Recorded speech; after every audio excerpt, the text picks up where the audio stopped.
He weighed in at 11 stone, 9 pounds.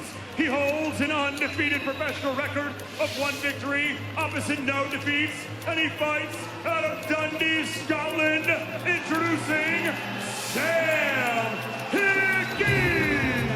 Hello and welcome to this week's Open Mat. We are joined by Sam Hickey, who is just coming off a first round stoppage at the weekend. So we really appreciate you being here. He's also a Commonwealth gold medalist, European bronze medalist. Yeah, European bronze. Aye, that's very impressive. That's good. So listen, I really appreciate the time. You're obviously just coming off your victory. You're spending your afternoon in Glasgow having some well-deserved pizza.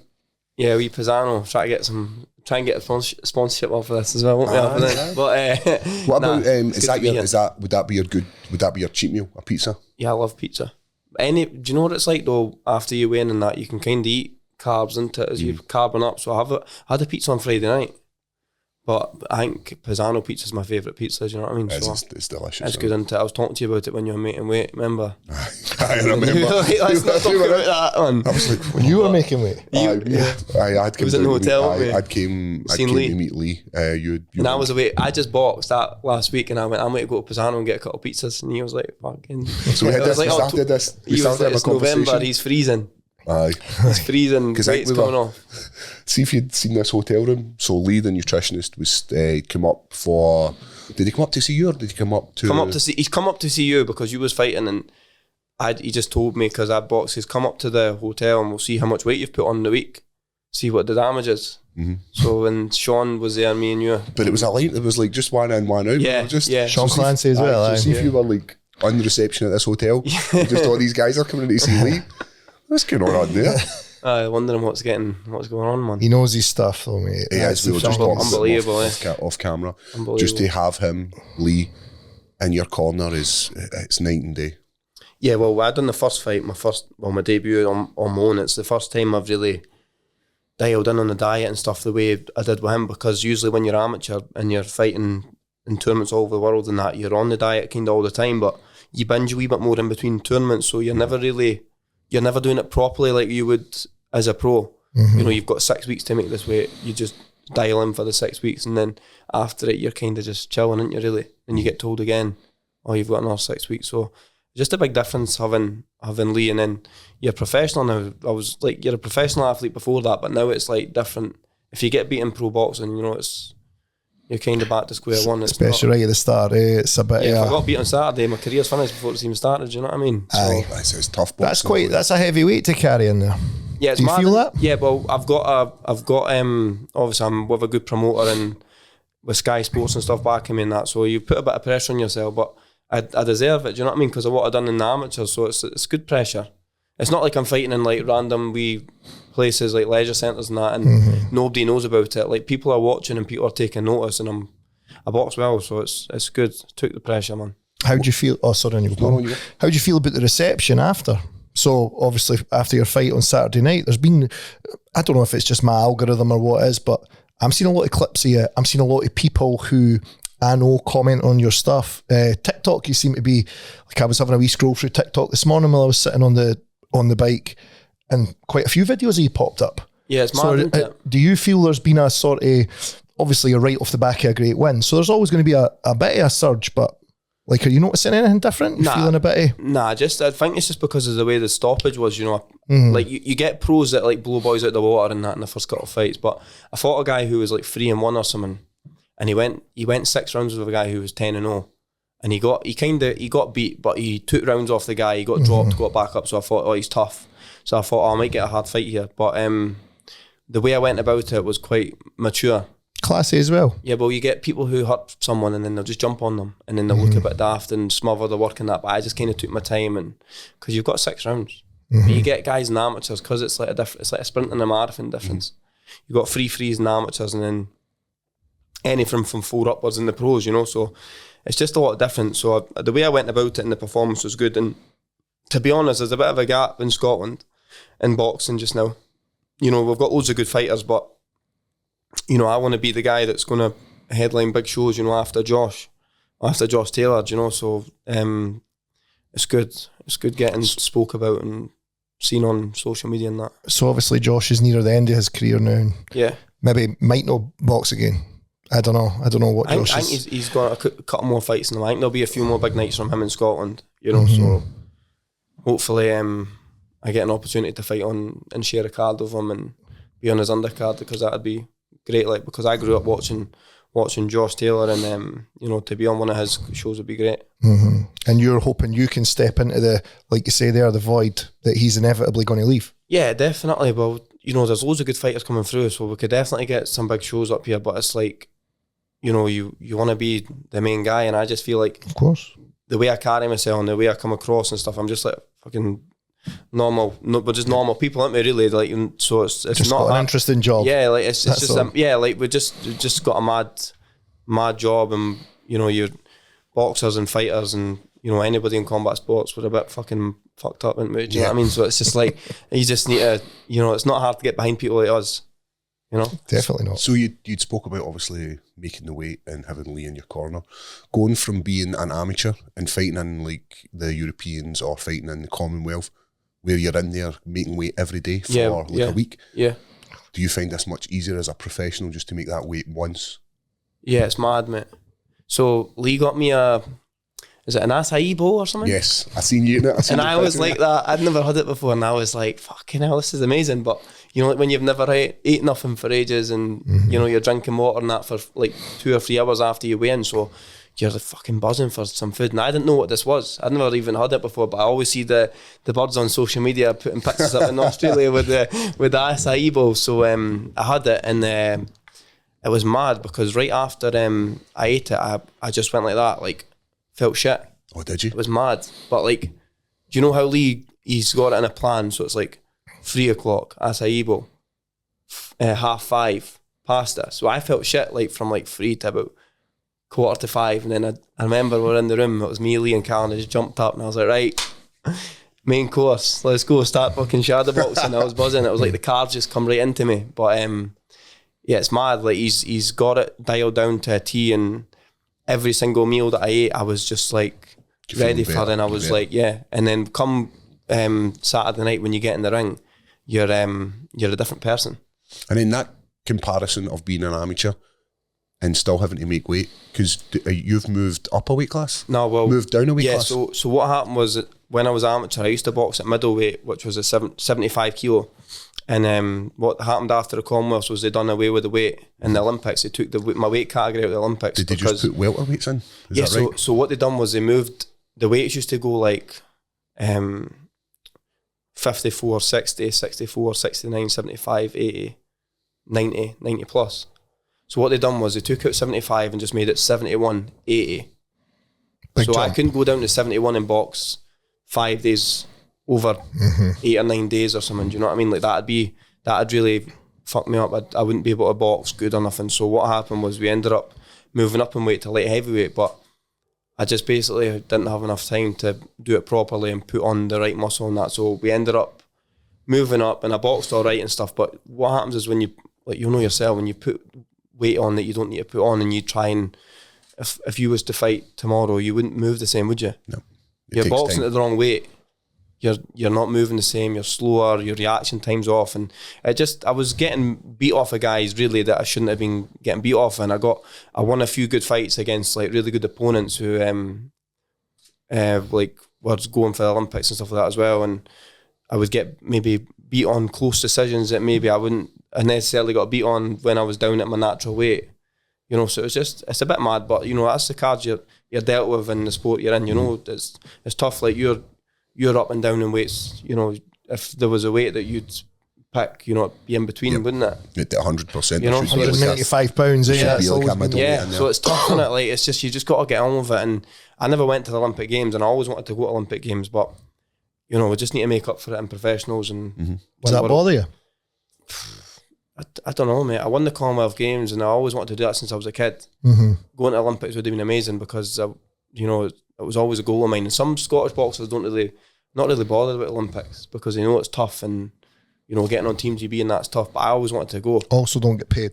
Nah, well, you get a lot of funding that when you're on Aye. GB, but it's not like, But it's like, you know, if you get an Olympic medal, it's like a big, like a gold medal at Olympic Games, your life is changed, you know what I mean? And especially if you look good doing it, you know, and I would have, at 75 kilo, I would have had me up there for a medal, you know, because I was flying at that weight, but past that now. There's still a lot of merit put on the gold medal in boxing as well. I think it's one of the few in the Olympics it does still carry clout. Oh, yeah, like there's a lot of sport they go, you got a gold medal in XYZ, but when you say this guy's a gold medal boxer, people are like, I know he's fucking breakdancing. And then with regards to like obviously Commonwealth, then you're representing Scotland and it's a shorter pool, but when you then bring in to be a world level at Olympics, to get to the Olympics, how many Olympians you know? I know it's wild, isn't it? It's like, mental, mate. But then even if you think about these guys like Sir Chris Hoy, who's an Olympian, this guy's like anything he does after that, it's he's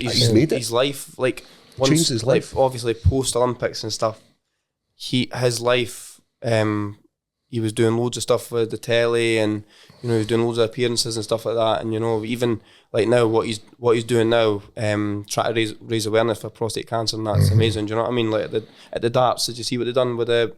Every time there was 180 scored at the darts, Paddy Power donated like I think it was like £1,000 or something to or 10 grand or something. Brilliant, to the prostate cancer, you know what I mean? So, and this is through his promotion. Yeah. And it's all done through him being an Olympic gold medalist. Yeah. He's a very normal guy as well. Like I've been in a gym in Edinburgh, the Pleasance gym, and he was in there training. It's amazing, eh? I was like, humble, mate. I was like, that boy looks just like Chris Hoy.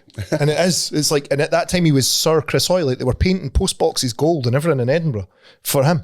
And I was like, he's just in the fucking gym, same as everyone else. So that's like these Olympians and that, you know what I mean? They're just like normal people, like us, like fighters, you know what I mean? So, but obviously the Olympics never happened, but you're on to big. We're on to the next one. We just want to go big in the pros, and you know, this is like where you can really change your life over the next 10 years. You know, so it's changing your life and your family's life, and making a name in your local area. Like you must walk about Dundee at the moment, and everybody knows who you are.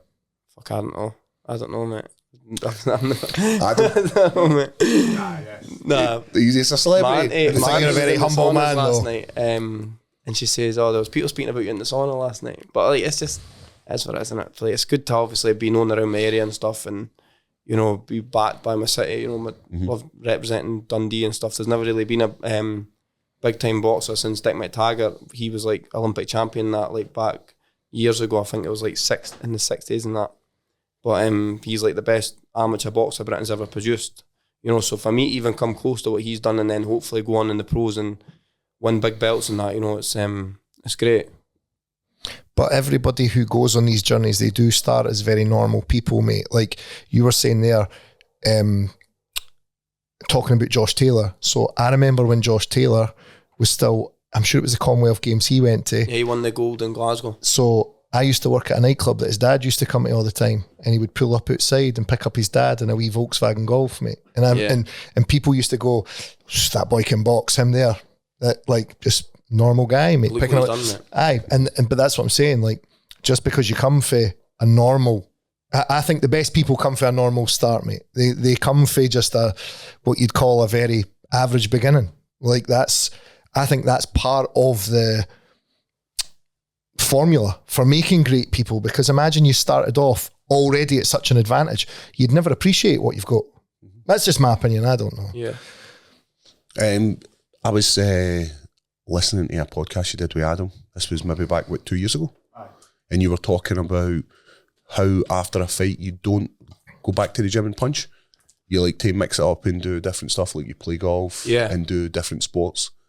What's the theory behind that? Or just I don't know, mate. I just think it's good to get a release from your sport and do other things, you know what I mean? Because I was in the gym there through Christmas and my birthday and that, you know, it's tough. Intense, eh? Yeah, it was hard, mate. You miss out so much. Yeah, I'm based in Sheffield, but I come home for 10 days and you know, I was around my pals and that, and they're all out getting pissed up and that, and I'm fucking sat in the house making sure I'm training my Adam, and he was like on, I think it was Christmas Eve, and I says, we're going to train again tonight, and he's like, mate, it's fucking Christmas Eve. But I'm like that, and I'm like, I didn't even think about it. Do you know what I mean? I'm losing track. Day. Yeah, because I'm in camp. I don't care. You know what I mean? I trained Christmas Day, trained Boxing Day, went up to Aberdeen and done some sparring and that. But you know, I'm usually in Sheffield for camp. But it was a completely different scenario this time, like training in Dundee, and I was driving up and down the country, man, like Aberdeen, Glasgow, training with different people I used to train with as an amateur. But it was a mad experience, you know, like training through that time. I'm not a big drinker of that, but like I love food, and I had a normal Christmas dinner, but other than that, it was just like quite depressing, to be honest. So I've got a couple of weeks off now. I'm going to go off to Marbella for 3 nights on next week. One of my sponsors and my wee brother are going to go over there and play a bit of golf, you know, because it just chills you out a wee bit. Get a bit of sun as well. Because I only done 1 round, but I still put in like a lot of graft. It's not what happens on that night. Nah, it's the sparring and the hundreds of rounds and punching and just like eating good and like no cheating on your diet and constantly making sure you're taking all your freaking vitamins and electrolytes and ticking off the list that your nutritionist wants you to do, and making sure you're going on and doing the hard runs early morning, you know, because you see people always say to me, Floyd Mayweather used to do running at like 12 o'clock at night, and I'm like, that, mate, that's just for the cameras. I says, anybody can run at fucking 12 o'clock at night. Try and get up at 6 in the morning and run and go and run. So like, you know, things like that, it's just the difference as well as but it wears you, in Scotland and England at 6 o'clock in the morning. Very different to Las Vegas. I know. Especially over Christmas and that, it's fucking freezing. But like you know, it's just good to get a wee bit of time off now. I'm only like a week or something. I might even go down to Sheffield next week and do a bit of punching. Yep. Before I go away again, just because I want to kind of maybe get out again quite soon. Have you got something in mind, someone in mind, a place, a venue? I think maybe March would be ideal for me, but you know, boxing's a bit mad. It's not as it's a mad circus, you know, and I'm only just kind of finding out now like how mad pro boxing is compared to amateur boxing and the setup I was in before. But like, you probably get loads of notice in that in your fights. Like the UFC is so professional, and you know, you've got the PI and that in Vegas and stuff, and you've got so many benefits to being a part of the UFC. But in boxing, it's like you're your own brand and business, and you know, you've got your promoters and stuff, and they give you the fight dates. But if you're not the main fighter on that card, it doesn't matter. You know what I mean? If I'm not the main event, then really, like, I'm not. It doesn't really matter, does it? Do you know what I mean? Like, if the main fights change dates, I'll change dates for them if the fight's not happening. Do you know what I mean? So like, I've never even considered that, to be fair. But like, things will get changed all the time, dates will get changed all the time. So you need to be in the gym all the time, and you need to train all the time. So you'll get a rough date. Like, for my debut, the date got changed 3 times. You know, and what sort of like length, the extension? Just a few weeks here and a week here, and that's long though. And it's weird though, because in boxing it's going through a mad stage in that with the Saudi Arabia stuff, and you know, professional boxing's changing it's been a lot different the last couple of years, and there was a lack of shows in the UK last year because all the shows were going to Saudi. So it gives boxers like me less opportunity, because all the big massive fights are going on in Saudi, which is great for the guys at the top of the sport. You know, they're in a few quid. They're doing amazing, you know, they're getting good opportunities to box the best, and the best fighters are fighting the best fighters. It's great for the fans. But for people like me who's trying to build up, I want to be on great shows like that one on the weekend on Sky Sports. Because you've got to build a fan base here. I need to build, who you could potentially take to a Riyadh. If you watch Froch Groves 2 in Wembley, Josh is on undercard. Do you know what I mean? Anthony Josh is on Froch's undercards. Fighting guys who he's knocking them out, and then he's fighting on Ricky Burns' undercard. Joshua fought in Glasgow on Ricky Burns' undercard. These fighters are building, you know, so I need to do the same as them. But last year it was, I think, just professional boxing in the UK was kind of just getting used to Riyadh season and that. Do you think the Riyadh season is going to be a complete takeover? Do you think it is? I don't know, mate. I think there's a place for it, and you know, I don't think there's as many Riyadh season events this year as what there was last year. But you know, they put on great shows, and you know, the fighters are getting paid what they deserve. I mean, and that's all that matters really. I just hopefully get a few fights out there myself eventually. You know what I mean? Or if in the UK or whatnot, you know what I mean? Big fights. How do you see boxing going with like the YouTubers, the social media influencers? All these guys are coming in. The misfits stuff. I know, and they're taking away a beautiful sport and making it this sort of pageantry of guys who can't fight, and then people are watching it and tuning in, and these guys are making a lot of money. But same again, it's taking eyes off of you, and it's taking my kids watch all this stuff. But like, blows my mind. Like Jake Paul, right? Like he's not a fucking boxer. Do you know what I mean? Really, anybody who knows about boxing knows he's not a boxer, but he's dedicated and he trains and that, and he like, so fair play to him, you know. But what he done in his last fight when he fought Tyson's a joke to me. But you know what he did do was he put Katie Taylor and Serrano on the co-main event, and there was 80 million people or something watched it. And they got well paid, didn't they? As and they well? get paid a fortune. Do you know what I mean? Who watches women's boxing?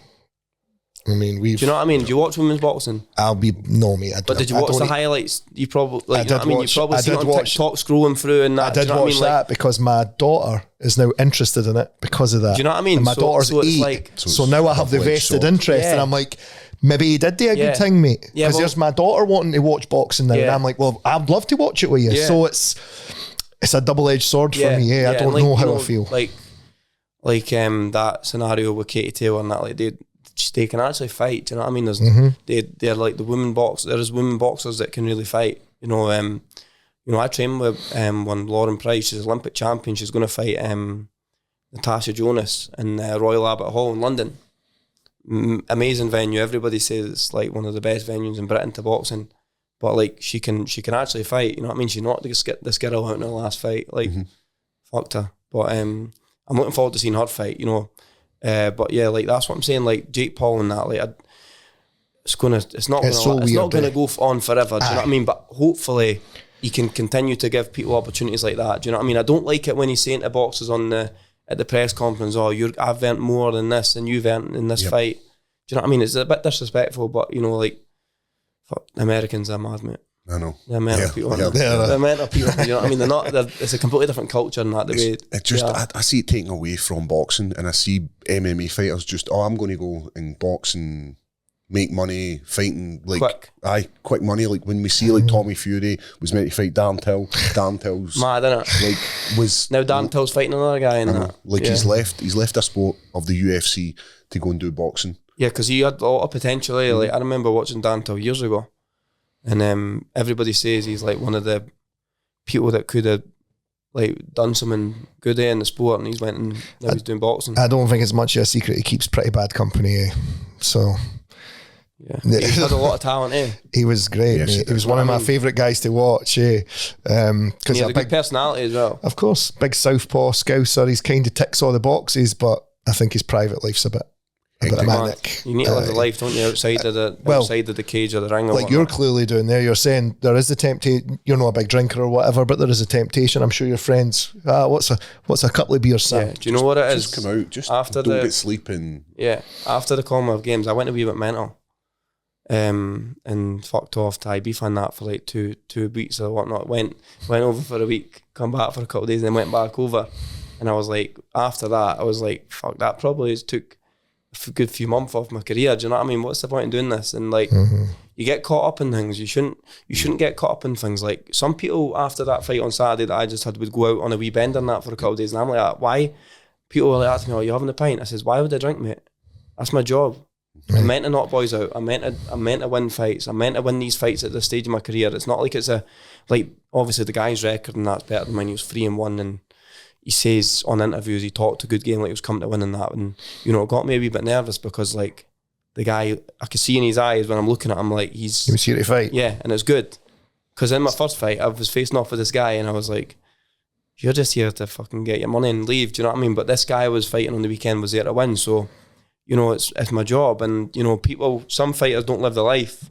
They don't train all the time. They're all, if they're not fights coming up, they're just out eating shit, not doing no training. But like we're saying, like I need a wee release, like going and playing golf with that. But I'm always doing something like wee runs and that, or lifting weights or whatever. But I just sometimes need to be rest and punching and give your shoulders a break. You know what I mean? For sure. And there's, like you're saying there, the mental pressure. You've got a guy. All right, you did one round, but you've got the pressure of, like you said, Sky Sports promoter. You're a very good promoter, but this guy's here to fight. That was the first fight that I had on the telly. Like a telly slot.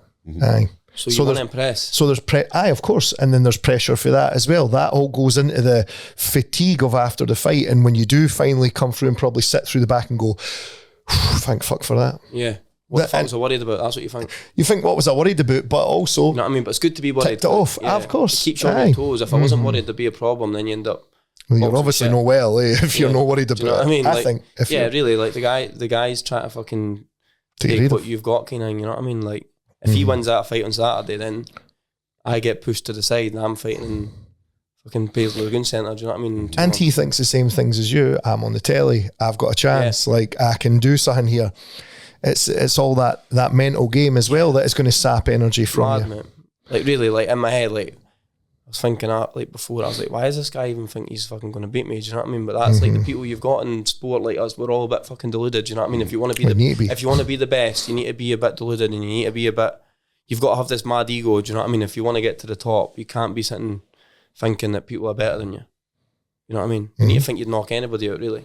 Do you use any sports therapists, any techniques to kind of prepare for going to war? Like psychologically, like... Yeah, because it's a very psychological thing. A lot of manifesting. Like when I'm driving and that, I'll just fucking think about loads of shit. Like I've mine before the Commonwealths and that, I was thinking about loads of shit all the time, just manifesting, winning the games and winning fights and, you know, doing certain things and that. And even like in the gym and that, like, remember speak to loads of people about it, but like, you know, like when you're just really pushing yourself, like, I think of some mad shit.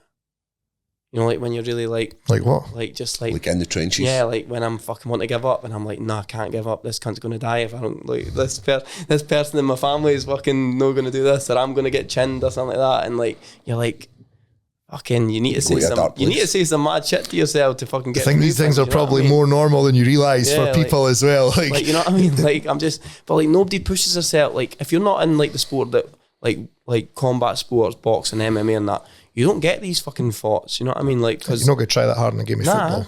Nah, no chance. There's 11 guys to help. Somebody else can take the blame. There's a whole group of people. Once you get in a ring, it's just you, or an octagon, and you're not 100% know that you've done every single thing, there's doubts, and that's when you get complacent and you're like, could maybe get chinned or submitted, or you know what I mean? And well, it's not like you could turn around on Saturday night if it hadn't gone your way and went, it was Adam's strength and conditioning, or Lee never did my refuel properly. Mate, you can't come out with that. Nah, I broke my toe or something, you know what I mean? It's all on, it's all on you.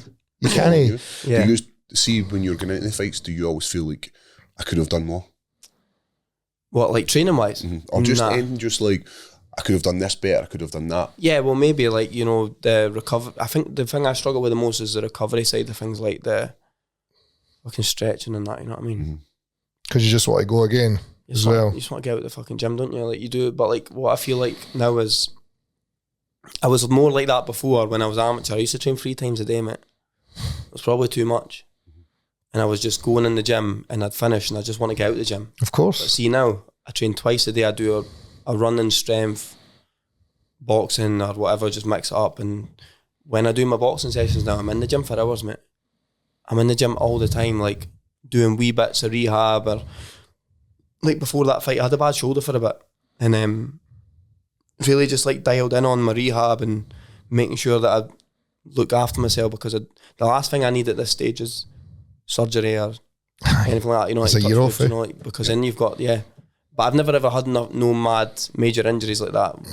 We was talking about it on the way up here. You know, I've never had no injuries like that's like surgery or nothing like that. So, you know, I'm obviously doing something right. Maybe I'm just lucky. You know what I mean? Have you had any bad? I've not had any injuries. I've been very, very lucky until I started doing strength, and now I've got tennis elbow.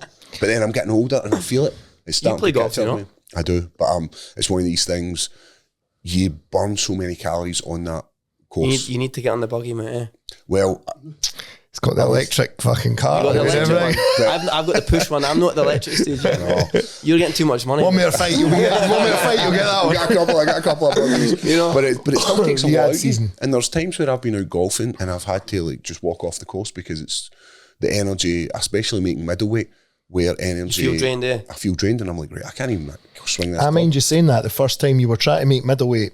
I was like, you've been playing much golf? And you went, I did however many holes. And you were like, I was fucked. I just went home, and I was like, I just never took tough, it. I've done the same. Like when I've been like close to fighting and that, go with my wee brother and just play 9 holes because I'm getting sore and. I was holding my golf buggy and I was like up top of this hill and it was dragging me down and I was like, I'm going to fall, so I just let it go.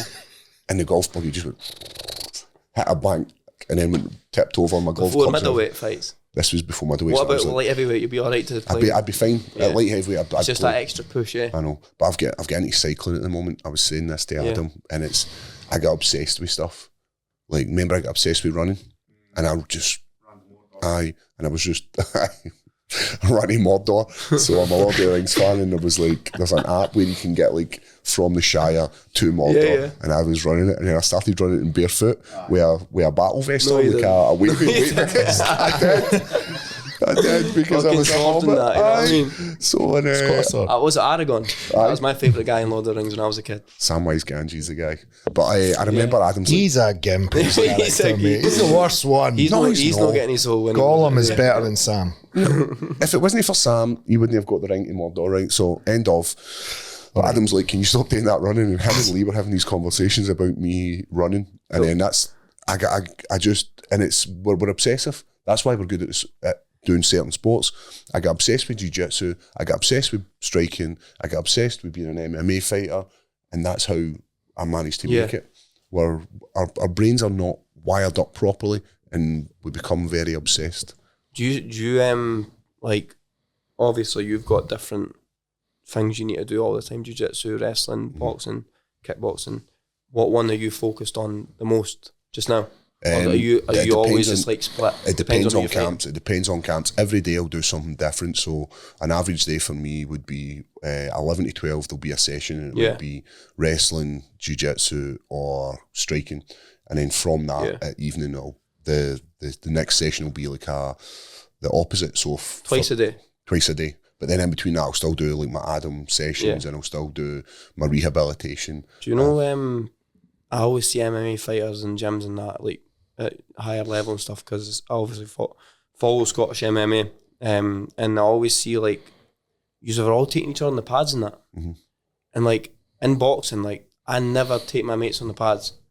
I've always got my coach take me on the pads. Is that just because there's so many years in the gym? Possibly, or like just because you are just like obviously you don't need to be as good as striking as I need, like, you know what I mean? It's different. It's a different range. Yeah, do you know what I mean? It's completely different. But like, do you not just have like one coach, or are you always doing pads with the same guy in the classes? Like, you're never like doing pads with like different people and stuff, because like obviously some people are good at pads and some people are shite at pads. Well, I'm horrific, mate. You know what I mean? Horrific. So like, I just can't remember what got said, and I stand there and I'm like, but no, you'll work with the same person, and for me it's myself and Sean in the 2 years. So I know his range and I know how to catch for him. And then when it comes to a fight camp, I know what he's going to be working on. So then you need to have a good IQ, really. Yep. And Sean's IQ is incredible. And kind of scouting in around the gym, making sure that you're not paired up with some. But then it's having a coach and the guy who's running basically the class to know what's happening and being like, right, well, you're not really a great pad holder for this guy, so I'll hold pads, or I'll get somebody that can hold pads better than you. Because I always see people holding pads and I'm like, they're atrocious. I don't want to tell them they're shitting the pads of that, but like, if you're in your gym and there's loads of professional fighters there, you need to tell people if they're shitting their pads or not. You know what I mean? Sometimes when there's loads of freaking athletes, boxers, MMA fighters in the gym, and you're away to tell this guy that he's shitting the pads, they could get offended or something. Mate, like that, I would never like see if somebody went, "Oh, can you hold pads for Paul?" I'd just go, "No, get someone else to do it," because I'm fucking terrible. Like, I just can't, I feel stupid saying it. But I'm always like, this is a guy, this is his full-time fucking job. Aye, exactly. What's the point in me doing it? That's why I'm just asking, because like, I work with my coach and just my coach all the time. So I know I'm getting the same, like you've got that relationship built up. He's like to me, like the best coach. Do you know what I mean? So like, I've always getting the same quality work, and you always putting the effort in rather than just going and doing pads with someone else. But like, you're always doing pads with Sean, so he always obviously knows you. You do tend to have like your guy in the gym, like it's just a different sport, isn't it? So I just don't know the way it works like in MMA gyms. You know what I mean? But higher levels. I was in a couple of gyms in Manchester training, just when I was making decisions on who I was training with, and there was a wee MMA fighter, like a young boy, he's like 15 or something. He only does like is it like you can't go headshots yet? And I was just chatting to him, but I was just talking to him about like MMA and, you know, fighting and stuff, and I was like, mentioned higher level, and he's like, oh yeah, great gym and that, you know, so obviously a great name, and like Britain into it, like For sure. I think like, we forget it's not just Scotland. I know I've spoke to people and they've said, "Oh, are you looking for striking?" Because there's an element in my game that's always kind of lacked, and it is the striking. The jiu-jitsu element of that's my game that's my thing. But it's I'm trying to learn how to be a top level striker with top level strikers. So On it's the very, job. very hard. So it's like learning to be a brickie and you've never done it before. I know, yeah. While you're building a house. Yeah, And it's like, tough. well, that's how I'm learning. And MD that I ever say, like James Doolan is one of the best striking he's coaches. a good coach. Yeah, I've always. Yep, he's well respected within the community, not only in the UK but within the world of mixed martial and arts. that just gives you confidence, doesn't it, when your coach is like the man, you know what I mean? Mm-hmm. You know what I mean? Like, it gives you that extra confidence when you're going back to him in between rounds and that, and you've got this guy talking to you who everybody fucking wants to talk to and wants to know and wants to train the fighters, you know what I mean? Mm-hmm. I think also Wilmnoy's interesting outside the MMA. Like everybody always talks about this when they go into higher level, the bookcase. So like when you walk in, there's the front desk, then there's like a small office and it's just full of books. And I remember the first ever time, it was the very first thing I seen. Like looked in, I was like, oh, you fucker. And speaking to James about just different, and he'll stand and have a conversation with you about anything. Yeah. It doesn't have to be an MMA specific or a boxing specific. There was actually a book I was going to give you. He went, I maybe didn't give him that one now. It's called, I'll tell you about it after, it's called Dog Rounds, but this was before your fight with Bo Nickel, because it was, well, I probably shouldn't talk about it with you either. It's about boxers who've died in the ring, and it's fucking quite tragic. Like hard to read at parts. It does happen. I was really close with Mike Towell, who passed away in 2016, you know, like he was like a big brother to me when I was growing up.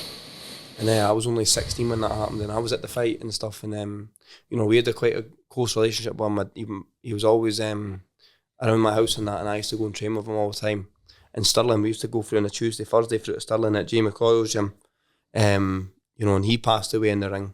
You know, so it's close to home, that, you know. And I remember after it, my dad like saying like, listen, you don't need to box if you don't want to, you know what I mean? But like, I remember I went on a training camp after to Ireland, I remember the Scotland coach phoned up and says, oh, he doesn't need to come to this camp if he don't want to, because they knew I was close with him, do you know what I mean? But I went, you know, he wouldn't, and I always remember saying to people, like, he wouldn't have wanted you to stop boxing, do you know what I mean? But I got a message on Saturday after that stoppage, and one of Mike's good pals, Ross Logie's like, oh, Mikey would have fucking been buzzing with that. But like you say, it does happen, mate. It's funny you mentioned him there, because I like vividly remember where I was when I read that he had passed away. Yeah. And I remember thinking like, fucking hell, that's like a guy for here. That's like one of us. Mad, mate. And it's like you watch the news and you see these guys, and sometimes you never think it's going to be like, or somebody like you know, close. or somebody, It was mental, mate.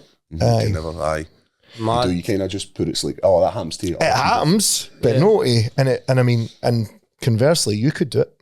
Yeah, I mean, it could be. That's the reality you know of the sport. I've got a lot of respect for Mike's opponent that night, Dale Evans. He still comes up to Scotland on his anniversary and sees Rocco, Mike's kid, and that. Do you know what I mean? So like, it's that's heavy. It says a lot about him. Do you know what I mean? Because you know, that's obviously not just had a lot of impact on like people around Mike's life, but think about what would have been going through his head. Do you know what I mean? So yeah, quality guy. The book goes into a lot of different things that they speak to some of the fighters' mums sometimes, and they basically all say the same thing. It's what he would have wanted anyway. And I find that at times like so. Well, see, like, I don't know. See these like Mexican fighters and that, mate. They've got like nothing. These guys have got nothing. You know what I mean? And like they're fighting like they're no, like we're just normal people. Do you know what I mean? We've got a lot of different better circumstances than these people in like Mexico and that have literally been brought up like fighting for their food. Do you know what I mean? Like it's mad. Like, but you know, these fighters have got nothing. But you know, like the app. I was speaking to somebody about this the other day. That BoxRec. You've been on that before. I've been on it. You search somebody's name and it's got all their fights on it. But see these Mexican fighters, you'll have like Mexican fighters that are like maybe like. You'll see them and it's like 22 and 18. 22 wins, 18 losses or something. Oh, I'll fight him, no bother. But like really, they fight like every other week in Mexico, but they just don't put it on the record. So they're all fighting each other, getting better, knocking experience. knocking lumps at each other, getting experience. And then they'll get brought over to the UK, and then you've seen it the last few years, like these Mexican fighters will just cause massive upsets. Like what was it, Lee Wood got or Josh Warrington got knocked out from the boy Lara and stuff, and you know, like, but these fighters, like, they might have had like 30 fights, but really they've had about fucking 60. Yep. Do you know what I mean? They're just not put on yeah, this up. and they can all fight. You don't want to fight a Mexican unless it's for a fucking title. Like, you know what I mean? Unless you get well somebody said that to me. I says, boy, I know he got dropped in one of his fights. He was fighting a Mexican. He won. But I says, fucking hell, mate, that was a hard fight. He says, yeah, bit of advice, don't be fighting a Mexican unless it's for a belt. I was like, oh, fucking hell, man. Tough sport, isn't it? It's cultural with him as well. Yeah, but your striking's gotten better. It has, and it's through working at a higher level, working with higher level coaches, working with having higher level training Yeah, partners. because you had a good performance in your last fight. I know, it just didn't get the victory, I know. Yeah, maybe just didn't pull the trigger enough, but like, your striking was it's good, fear. wasn't it? It's fear. It comes down to, for me, it's fear, because in my head, if I overcommit to a shot, because maybe you've done that before. Yep, and it's like in conditioning, isn't it? Mm-hmm. If I overcommit with a shot, I get caught, and then it builds this very small thing and makes it Because massive. the gloves are so small. Mm-hmm. You know what I mean? Your gloves are like 4 or 6 ounces or something, so it's like you just need clipped once. You There's no protection. Yeah, but putting even them up there does nothing. Even when I put boxing gloves on, see the amateur gloves and the pro gloves, different. I should have brought in a pair for you to try on, but they are like if I showed you an amateur boxing glove, all the padding's at the front of the glove, right? So it's hard to knock people out at proper high level amateur fights like international, like Olympics, Commonwealths and that. But in the pros, the gloves, the padding spread all throughout the glove. Mm-hmm. It's like hitting somebody with nothing. It protects your hands. It's not protecting your opponent. Your face. Do you know what I mean? It's not protecting them. You know, but it's mad. Like when I've never put on, obviously one of your gloves, but What? Oh, see these, man. They're tiny, aren't they? Aye, there's not a lot of padding. What about, would you be ever interested in doing something like bare knuckle boxing? No, mate. It's too handsome. No. Look at this guy. He's too good looking. Do you know what it is, mate? I just what is this, the left? No. Yeah. It's just that's no nice, is it? No. Nah, it's fair, like. I know what you're saying. Honestly, that's like, I feel like that's maybe even thicker than a pro boxing glove. Is it? Swear. Wow. But it's just like your hands are faster than these. You can't see them coming. It's harder to defend shots and that, but it's mad, man. But nah, I wouldn't want to do no bare knuckle stuff for that. What about MMA? Hopefully, I earn enough money out of boxing. I don't need to do that. Do you know what I mean? But I don't know. If I had enough training, I need to come down to a higher level. You know what I mean? Do it a few years. The only way I would start and have an MMA fight is if I choked him out over there. I'd be ready for it. That's Adam Wasby's in the background there. Do you remember the first time me and you rolled? Yeah, I bat. You did not batter me. Took him down. Do you know what though? I would I would maybe try it. Like no like serious. I wouldn't have a fucking MMA fight. Fuck that. But like I would like maybe like do a wee bit or moving about with some of the boys like just after I finish boxing, because like you see like fighters like going into jiu-jitsu and that after they finish, like what's his name, Tony Jeffries. He used to box, he's an Olympic medalist, and then he turned pro, but injuries and stuff kind of done him in, so he retired. But I see it on his Instagram. He does jiu-jitsu now. He lives in America. He's got a big massive business coaching people and stuff. I think he's got like 4 gyms all over the world. Comes over here and does stuff, but he's doing jiu-jitsu. And I know Jason Easton. You know Jason Easton? I do, aye. He does jiu-jitsu. You know what I mean? So it's like higher level. It's good to do things like that. And I like you know, Jason, man. Then it just stops like people fucking saying, "Oh, you're a boxer. I'll just fucking take you down." Then, doesn't it? You know what I mean? see, the thing with boxing is where there comes a point where sparring's not going to happen. Nah. And you're not going to be able to have that competitive rounds. But when you go to jiu-jitsu, you're all at whatever level. It doesn't matter what level, you can always have the competitive rounds, and you're not getting strikes to the head, so you're not getting any damage done to you, as well as you're just learning. Always speak about sparring and that. Like sparring's the closest thing to a fight, but it's nothing like a fight. It's nothing like it. It's like you could spar people and it's completely different. But like, is it like that in MMA when it's sparring or Depends. jiu-jitsu, rolling, is it similar? But when you go and do it, it's nothing like it. There's Because all of the this- energy, there's- the venue, Yep. the people watching, the cameras. If I'm grappling with Paul, I want to sub him, yeah. truthfully. Like, I hope so. I don't want, I mean, like, I didn't want to, You don't want to like, hurt him. I don't want to do some kind of fucking wanna hurt ridiculous joint Yeah, lock or yeah, something that's going to yeah. fuck up his shoulder. But if it's like a chance to get a strangler, that's 100%. Say that to the bank, mate. Because well, it doesn't help Paul. Doesn't help Paul if he just fucking smokes me every time we roll, does it? Yeah. So that was But it one could of get heated and when you're rolling with somebody in that, and like, if somebody hurts because somebody, aye. ego's involved in that. Of You know what I mean? course. It's like me going to another pro gym. These are all men, eh? Yeah, well, That's you the go thing. see if I go to another pro boxing gym and there's good fighters in the gym and that, we'll have good spars, but it's a bit like they're coming for you. they're coming for you because you're coming to their gym, or like you are the good amateur. You know what I mean? I want to fucking show you the difference between amateur and pro, because But then these guys also want to test themselves. yeah, like, what's it? Can yeah, I hang? yeah. Well, with- it's a different sport, so everybody's career is different, and you get some guys who turn pro as kids, like they turn pro at 19 just because they didn't want to do the amateur way. They wanted to just turn pro early, and you know they get a bit hype about them because they knock people out and that, and then they get a bit older, and then they see me coming pro. I'm 20, just turned 25, so I turned pro at 24, and then I'm coming in having to change my style a lot because of the amateur background and that, and they're like, this is fucking pro boxing now. This isn't no amateur. You know, in amateur boxing, if you come in a clinch, they break the clinch. In pro gyms, Go to box. if you're in the clinch, you're fucking fighting out the clinch. You know what I mean? It's no just break. It's try and throw you about a wee bit. You know what I mean? Hit you around the sides, like, because if you're sparring somebody 8 rounds and you keep on hitting them in the clinch, if you keep on hitting them in the back, see after 4 or 5 rounds, you feel that. Mm-hmm. Do you know what I mean? But in amateur boxing, you're only doing 4 or 5 rounds max, so you don't need to feel that. You know what I mean? But even in fights and that, if you're giving people shots around the sides or the back of the head, and you don't necessarily feel it the first couple of rounds, but after like 4, 5, 6, then Yeah, it starts to like have a wear and tear on you, isn't it? It's probably like if somebody's going to lie on you. I've been pulled for it, throwing shots to the back of the head, Yeah, like when you yeah. have But like, people do. you know, in MMA, like if somebody just lies on top of you, but it takes a lot out of It you. does try to move them. It's Yeah. the change from being an amateur MMA fighter to being a pro MMA fighter is the difference that the elbows make. Like being able to in this Hit close somebody with an combat elbow. and drop them with Just an wee elbow. ones, Just- not and- even big and it shots. totally changes the dynamics of the sport. Like as you're saying, Sapping it out. going the way. from being an amateur boxer to Yeah. be a pro boxer, it's a different sport. It's exactly the same for MMA. Yeah. Right, the grappling's still the same, but it changes because whereas you can hold somebody now and you're looking to punch them, these wee short elbows totally change up It's the just brutal. dynamics of It's it. brutal, It is. eh?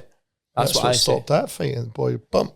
But you get elbows and just cut you. I dominated Did the not change the full rules or fight. something in the UFC about the elbows. You can 12 come to straight 6, down yeah. now. You never used to be No, able to do that. yeah, I don't. I'm not like, I don't know every fucking rule of that, but I remember like I knew that you couldn't do that before, and then there was a big thing on it. They You changed could it. kind of do it if you just put a wee curve on it. It was still You were sort of able to alright, twist but it, like, aye, like bend the rules a wee bit. it was risky. Like one you that always could- gets me is a the- ref could pull Well, you. who got disqualified? John Jones. John Jones. Yeah, It's the only loss in his record is because he elbowed a 12 to 12 to 6. 6.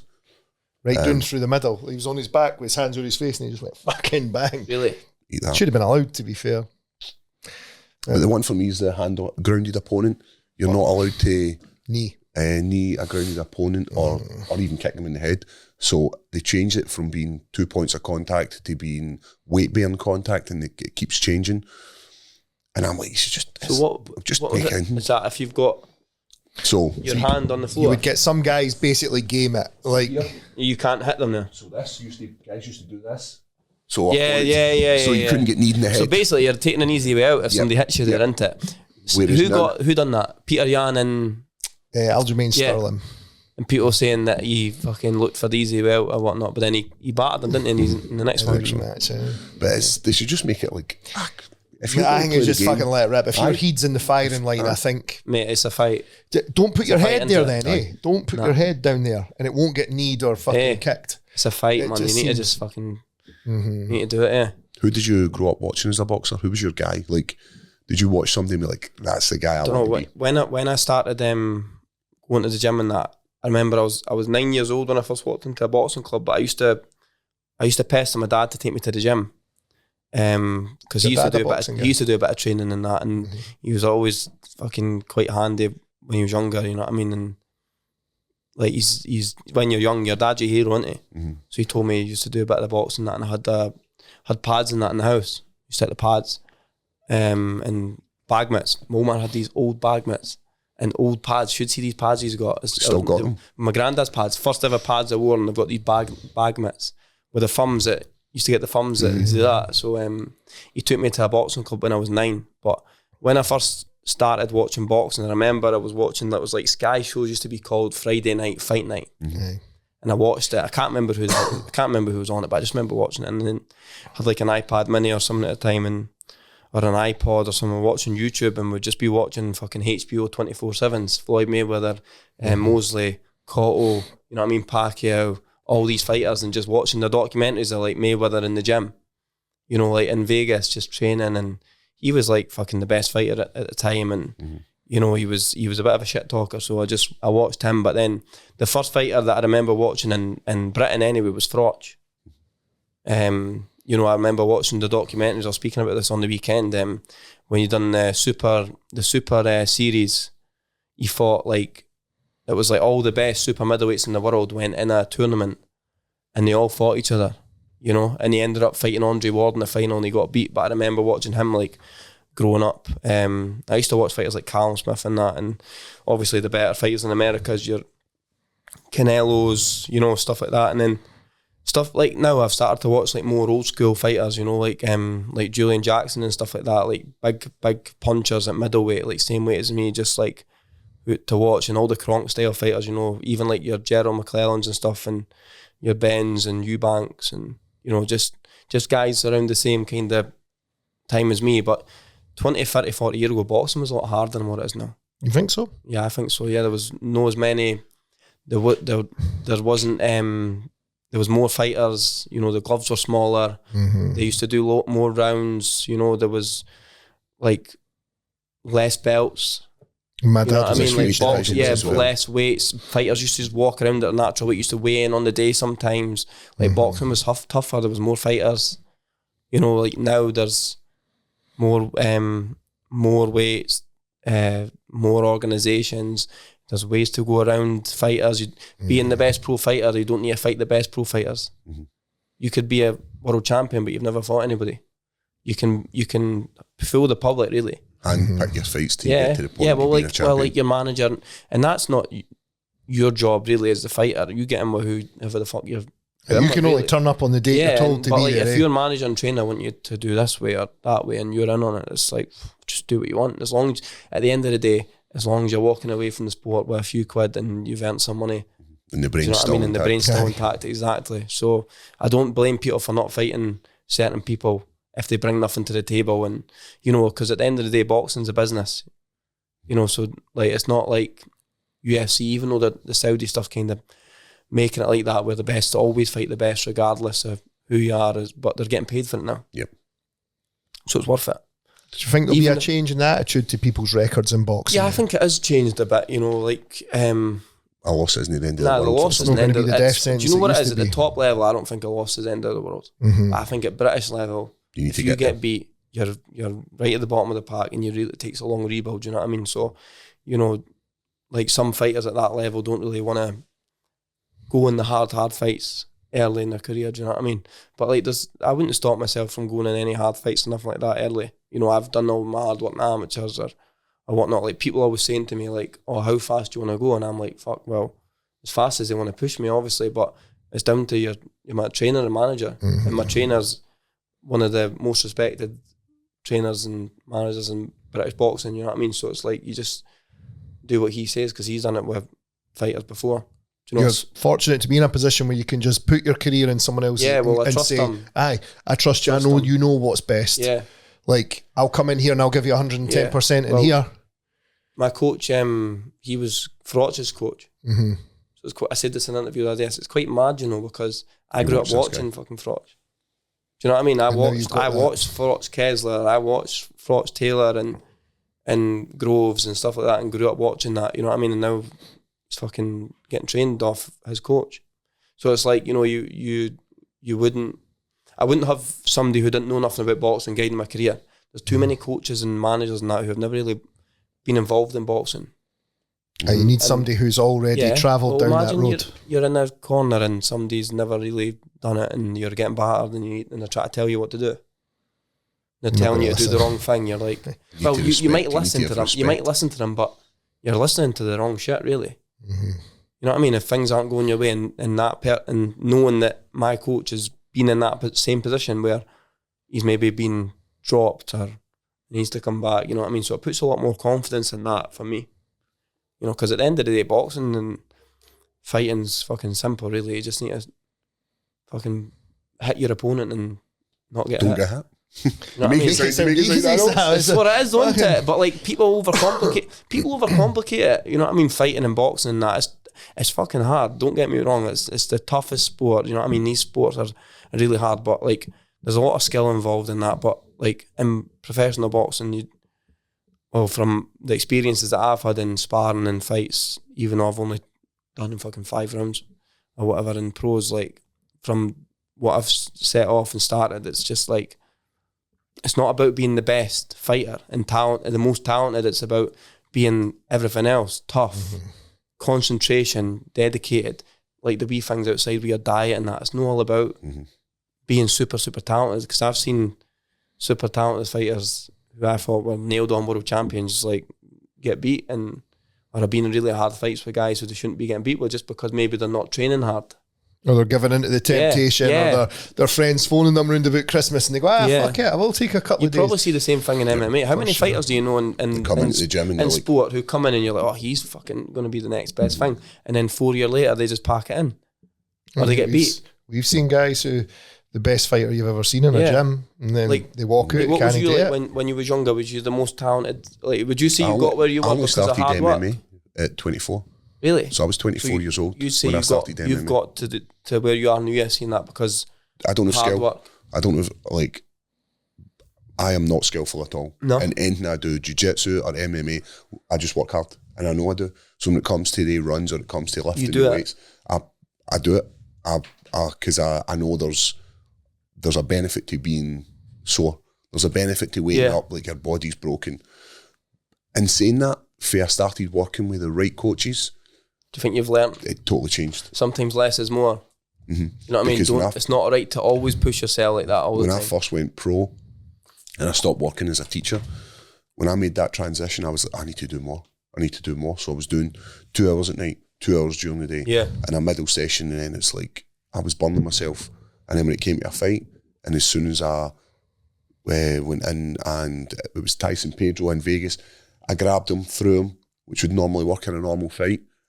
It didn't work. I would get on top of him and then get the victory. And he just bounced back up. I was like, oh. This guy's made from something different. Oh, so then I threw him again, and then the same thing happened, and then I had no energy. I was lethargic, and it sent me back. I think that was maybe only was it your second or your third just like fight? a kind of wake-up call, do you think? It was. You were still working? Aye. Your first one? My first one. You were still working full time? First is this one. in the UFC? This was my first time getting to the UFC. Really? Teaching during the day? I'd never lost. Did you just not know like what it took maybe at that time? There wasn't anyone before us. Before you? No, there was nobody. So you don't know what you're learning, like we said, like on job, innit? Like it's not like I'm looking at like Ricky Burns, Josh Taylor's and that, and I'm like, I'm going to follow that path. There's a path, isn't there? Well, you just said it there. My coach was Carl Froch's coach. He already knows what to do, mate. Exactly. Nobody knew back then. There was only like 2 guys for Scotland in the UFC before you. Really? Mm-hmm. It just didn't exist. I bet you. So how long's that you've been in the UFC? We think Adam about 10 years. So the way Scottish MMA's went since you've got in the UFC, you're the kind of blueprint for these fighters, like your Sean Clancy's, your Mark Ewans, all these people coming through, like they're like, I'm going to try and follow your path. Well, and learn from your mistakes. It's no disrespect at all to Sean Clancy because he'd be excellent regardless, but see the fact of just being able to come to the PI, corner and stand. Experience it. Go, this is what it's like with a crowd in here. Yeah. Whereas you walked out and went, fucking hell, this is what it's like with a crowd in here. Whereas, and I know where was you fighting a year before your UFC days? I remember fighting in Bolton, and the cleaner was in cleaning up. I was the last fight. Nobody came to see me fight. and the cleaner was cleaning up. Yeah. And there was maybe about, I'm talking like 5 people, and 2 of them were the promoter. That's mad, man. And a And then year next later, thing you're fighting in big crowds in America or whatnot. And you know what I mean? it's crazy how Life-changing, man. it's crazy how quick your life can change through a good victory. Yeah. But it's also about having good people around about you, innit? It's about having a team who all want the same thing for you. Because there will be people that come along in your journey and they'll hold you back and they'll be like, nah, you don't want to be doing that. Yeah. But it's good having the guys around about you who want the best for you. And you've got that. You've got guys like Adam, you've got guys like Lee, you've got your coach who wants nothing more than for you to be a world champion. Yeah. I think you're surrounded by professionals, eh? You Not need to be just you're a I professional. I train in the gym You're with surrounded by them. fucking world champions and like Galal Yafai. He just beat Sonny Edwards in a big fight in Birmingham, and he's Olympic champion, and he's going to probably go on and win a world title this year. But like his brother was a world champion, and his other brother was European champion, and you know, and like these other people are just like a phone call away. Like Josh Taylor took a lot of time out when I was just turning pro just to speak to me about like the business side and what not to do, and basically like I'm just trying to learn from other people's mistakes. You know what I mean? I don't want to make mistakes that other people have made, or maybe get involved with the wrong people, or you know what I mean, things like that. So I'm just trying to learn from other people and picking people's brains. You know, I spoke to a lot of professionals up and down the country just when I was making decisions on what I was doing in the pros and that, and these people are only a phone call away. You know, most people in sport and what we do in boxing and MMA, most people are good people. Yep. You know It's what a I mean? very close community, yeah, isn't it? Yeah, and you know, like you rarely meet somebody and you're like, obviously you get arseholes everywhere, but there's not really a lot of times where it's like, he's generally a prick.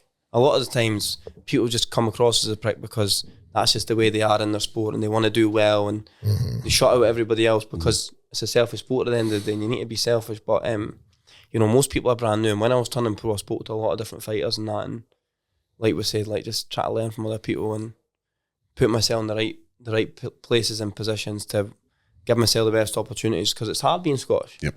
There's not a lot of us, and we have to work that little bit harder to get where we want to be. Like, you know, I've done 2 shows in England. Like, there's You want the Scottish show? really what I need to do my own show in Scotland. Get them to put me on a show in Scotland, in Dundee or Glasgow or wherever. Do you know what I mean? I keep fucking going on about it. I keep saying, like, on every single interview I do, I say get shows up in Scotland. I feel like I broke. Used to do them at the Highland Centre. Did they? Aye, I went to see Josh Taylor at the Highland Centre. Who did he fight?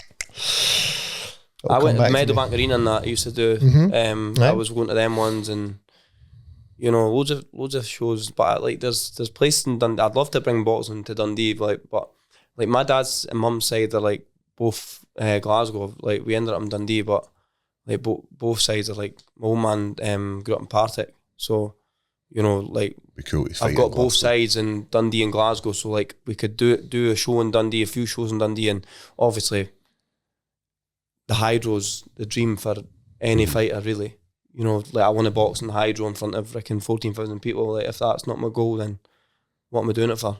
Because I've seen everybody else do it, so you know what I mean. So it needs to be your turn, eh? Yeah, that's the goal, man. But like that just takes time. You need to build it. You know what I mean? But And again, for like you said earlier, going on to shows in Riyadh and stuff, you have to have a fan base to take with you, or you can't go and be over there. And like, you're not getting punched around the head for free, mate. You need to make money. You need to make sure. You need to make money, mate. Yep. Yeah, you need to make sure you're getting paid for it. Aye. Really. But that's Rightly so. Yeah. I don't have a problem with it. If you got any advice for these guys who are up and coming, these young boxers, because you had people to talk to, and you had good influential people in your life to steer in the right direction. Yeah, be it through going to becoming a Commonwealth or a amateur boxer or being a professional boxer. What advice would you give If these there young was a guys? blueprint, mate, I would give them the one I done for amateurs, and I wouldn't advise a lot of people to turn pro early, because I think, see me and what I've done in the amateurs, I've had a lot of acid tests in the amateurs. I've been in freaking Russia 5 times getting battered off a Russian since I was 15-year-old, and I've been to Kazakhstan and sparred the Kazakhs. I've been in the ring with every single country that you could really name in boxing, apart from I've never boxed a Cuban. And I would have loved to box a Cuban. But I've boxed Uzbeks, Kazakhs, Russians, Ukrainians, freaking every country.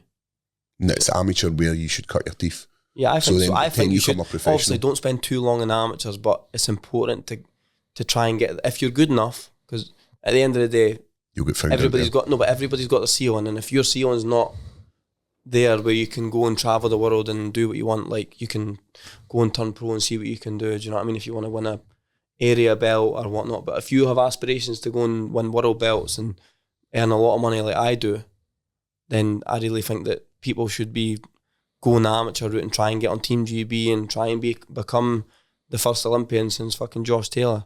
Mm-hmm. Do you know what I mean? Imagine that, from Scotland, first boxing Olympian since Josh Taylor. Like, you know, that's what I wanted to do. But you know, it's important to go and get that amateur background and do that, because I know when I'm in a really hard pro fight against a guy and it's a 50-50, like legit 50-50 fight, and he's maybe won a couple of rounds off me, I know that I've been in fucking Kazakhstan sparring where you get like, there's maybe 4 or 5 Kazakhs, and like, you know, when they're sparring with each other, they'll just tap each other. And they're like laughing and that, they're all laughing, and then they'll go in with you and they'll just try and leather you. But you're getting like quality rounds every time, and I know that I've had these fucking hard battles in the gym and stuff, and I know that that'll pay dividends in the fights. But you get these kids that turn pro young, and then they get the hard fights early. The buckle. You know what I mean? Because they're like, they've never I've been in seen this it position. before. They've had it their own way. They've been battering journeymen since they were 19-year-old, and there's this mad hype about them. Like, you know, it's easy to get brought into the hype. Like, imagine like I go and do what I done to that guy on Saturday to like 5 or 6 people. If I was like 19, You're a man, eh? if I was like 19, Aye. I'd think I was. And nobody fucking- would blame you for it either, Yeah. though. That's the thing. But like, it would be normal. But like people who know boxing know, like he's got to go through the levels. You know what I mean? And then they get in a hard fight, and some of them pass it. You know what I mean? But I'd rather know going into a fight that I've really been through the wars before it. Battle knowing- tested. Yeah, battle tested. For sure. Do you know what I mean? It's probably the same, like an MMA into it. Really. it was tough coming up because there wasn't a lot of Competition. light heavyweights. Like, there's not a lot of big guys in Scotland. And then when I first started doing MMA in the UK, there wasn't a lot of us. And it was like, what was something like 2 or 3 gyms? We didn't have a black belt for a long time in Scotland. Like, there was no Scottish black belts. But did you travel? I only started training in Coatbridge because it was the closest gym. Really? I didn't know Did what you ever MMA go was. like abroad or anything like that? Or? I trained in places like Sweden, Did like you? Gustafsson, but this was when I had already made it as a pro. I was already a pro professional fighter, and then going to these places. But it sped up your development, really. It did, but still, You would have done it earlier if I'd known. If you it could was go unknown. back now and change it, like There wasn't a path. yeah. So like there was a couple of gyms, and there was one guy teaching you stuff that he was probably learning off internet. that's fucking mental. It's wild, isn't it? It was most gyms were like Aye. Do you not think like now you could just go and send like Sean Clancy on a plane and send him somewhere on his own, and he'd learn, like, you know what I mean, just different styles and all that kind of stuff, like that'd benefit him. Traveling That's- the world, yeah. using different, like being with Like, because that's what you would have wanted to do, maybe. 100%. Be like the more opportunities you've got to see different Yeah. fighting. So I fighters. want to go to America. I want to go and spar in America. I want to go. Did you move it I've been to there? America and sparred in the Olympic Centre in Colorado, but I'd like to go for like 4 weeks and go and spar in LA and go. Jump. You know what I a mean? few And different yeah, gyms. go to the Roaches gym, go to like Robert Garcia's gym and the Top Rank gym and spar like with these Americans, because like it's no joke over there. The way they spar and fight, and that's meant to be fucking completely different. It's some serious. I watched a wee bit about Freddie Roach's Yeah. gym, and you didn't Yeah, come down well- there unless you're. Yeah. Well, we when we were in America sparring it with the Olympic Centre, it's a bit more controlled, but it's still fucking mental. Like the Americans are on the ring, fucking smashing the ring, wanting them a battery and that, and We were it's talking about mad, the mate. Floyd Mayweather doghouse rounds. Yeah. You see that when How they just mad's that? turn the timer off. Go on then, and you go. Have you not watched Gervonta Davis and Devin Haney sparring? Aye, so But you can see Gervonta Davis didn't was- want it coming out though, or something. Is that not what no, they were but saying? but you can see, in the video you see it. They're betting money. Apparently, They've got money going. yeah, about. but apparently, this is just what I've heard, that around that time, Adrian Broner was like at the top, and Gervonta Davis was like going about with Broner, and Gervonta Davis was like partying too much or something. But in the spar, you see Gervonta Davis is like getting on top of Haney, and Mayweather starts like grabbing Gervonta's arms and that, and like fucking try to pull him off him and stuff, because I think he was wanting it to go the other way, just to kind of give him Really?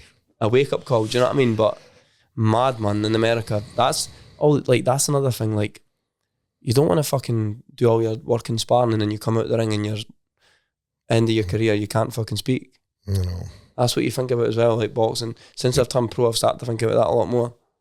Do you know, just like fucking your own health and. There's loads of brain health stuff out there. UFC's pretty good, isn't it, Adam? Did you do the webinar they had? I have not done the webinar, no. Well, who's that with? Is that with? I think it was with Roman. Gav? Oh, Roman doing it. Roman Foreman, is it? Is that his name? Roman Foreman is his actual name. No, I've not done it yet. When was that released? I'm sure it was just after my last fight. They'd done like a webinar for brain health, but it's like there's a few nootropics out there that you can take. Really? After, obviously he's big on creatine after headshots as well. But it's like you want to leave this sport.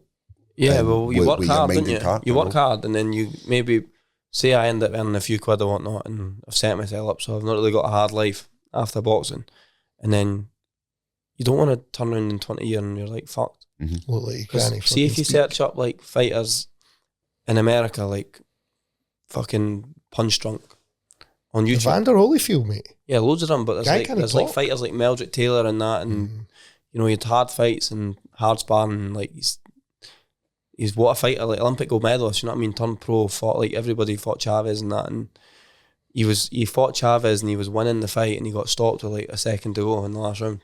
Oh, I've seen that fight before. But he's like an unbelievable fighter, but like now if you look at interviews of him, it's like a completely different person to what he was when he was fighting, like talking, do you know what I mean? You want to make sure you're not taking, that's how you don't want to be one of them fighters that just fucking leads with their face. Aye.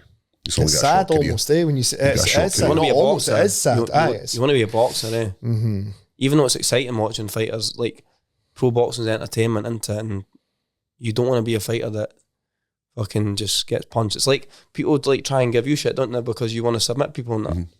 Why the fuck would you want to get punched? I said that to them, like, why do you want it? Nobody wants it. It's the same money. My wee brother knows more about like UFC and stuff than me, but I watched like a couple of months ago, like that video of you stopping the guy with like a second to go. I never seen that before until like maybe 6 months ago. That's fucking mental. I took a bleach in that fight. It was a rough broken ribs. Yeah, well, I had a big hole in my chin, and I'd maybe done like one or two good things in the fight in each round, but as a whole, I'd lost it. But like, and then just managed to throw up a submission. That's mental. He tapped, isn't it? He's the guy now. Yeah, I know. He's fighting for the title. Yeah, they're going to have him fight forever. But like you've like. Your career is fucking mad because you've my career's guys, built on that. My career's built on.